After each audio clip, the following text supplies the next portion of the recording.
Now, 4 weeks tomorrow, we shall have the chance to decide who should represent us in the European Parliament. Let's be frank, these are not usually elections which set the pulse racing. They tend to be an opportunity to give a good kicking to the government of the day at home, which is why the Labour Party, which knows it's not exactly flavour of the month right now, is mesmerised, and not in a nice way, by the British National Party. Senior figures fear that it could win its first parliamentary seat next month.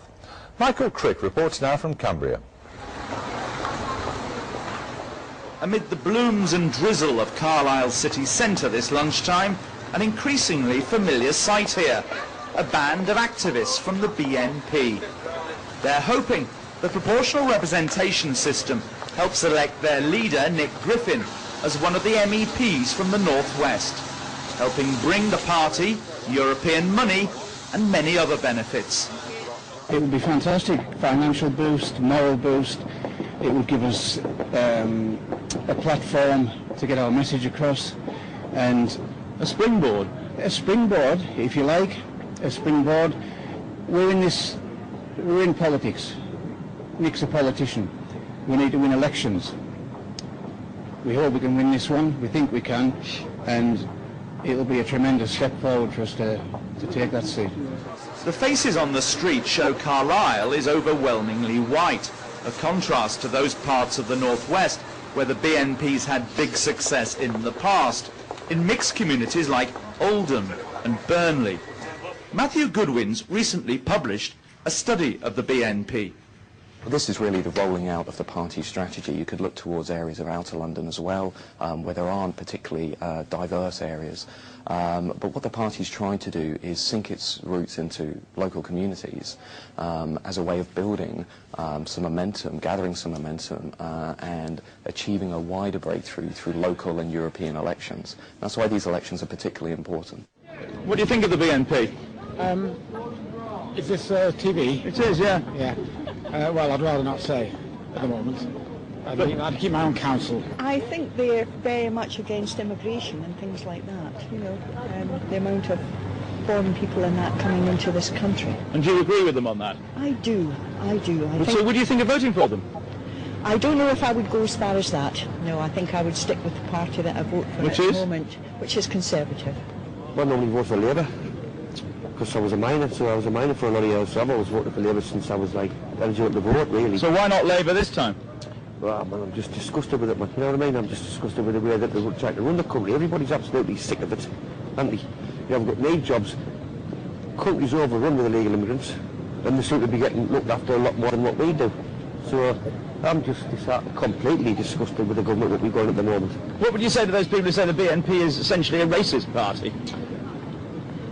I don't think so. Like, I mean, obviously it gets bandied about a lot, but the fact of the matter is that they're standing up for British rights, aren't they? Is it British National Party, is it? Yes. I'm sure you've never heard of them. I'm always abroad, work abroad. So I'm always in Europe. So but I've just looked they're against Europe though, and that's something they. That's so, yes, they want to pull out of the EU. Well, that's bad for me, because I work over there. So I wouldn't vote for them, that's the case. 5 years ago, another anti-EU party, UKIP, shocked politics by winning 12 MEPs, one of them in the Northwest.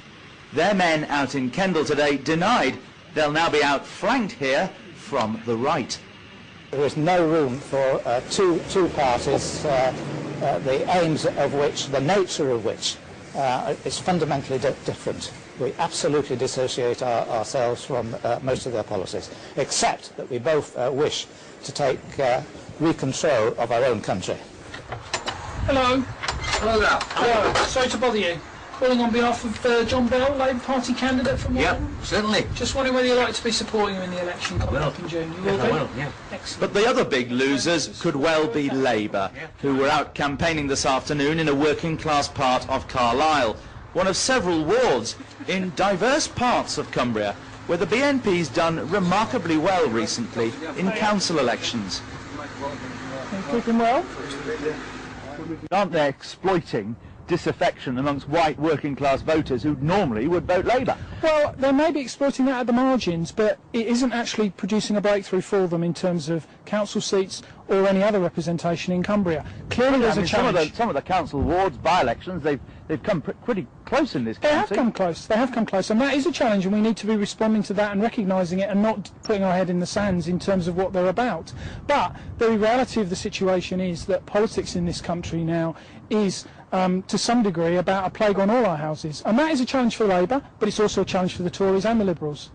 Some Labour MPs think that the BNP could win as many as 5 or 6 seats in the European elections, and the prospect of their success is worrying ministers so much that recently the Immigration Minister Phil Willis urged disaffected Labour supporters that if they were thinking of voting BNP, they ought to vote for the Conservatives instead, an intervention that can't have pleased either party. But unlike Labour, who want to confront the BNP openly, the Tories take the opposite tack, preferring not to give them any publicity. So their Westminster candidate here wouldn't even mention them by name. We're campaigning very hard locally. I think our vote will be good, and that's what I'm intending to do in the next few weeks, just campaign hard for the Conservatives, get our values, our policies out there, and hopefully optimise our vote. People do talk about them. People talked about them 5 years ago and they got absolutely nowhere. They didn't get an MEP elected. People talked about them in places like Birmingham. We went out, we beat them. This is what happens. People talk about the BNP, but when you actually look at what they achieve, it's very, very little. I think that people are disillusioned with mainstream politics, and that's something that certainly the three main parties need to address. What our message is simply that the kind of things that are driving voters to the BNP, all those insecurities, they can be addressed by voting Green in particular, whether it's on jobs, whether it's on healthcare or anything else. It looks like a more moderate BNP courting voters this spring. Their leaflets stress Europe and jobs, with less talk of immigration. But the party still faces questions about its past, its true views and its links. Our party is evolving, and it's the chairman, Nick Griffin, that's evolved the party. He's made us electable. So you're not as racist as you once were? I'm not going to stand here and say that the BNP were ever racist or that we're racist now. Obviously, you've come up to find why people are voting for us, and right away it's turned into the witch hunt again and the racism stick that you intend to beat us with.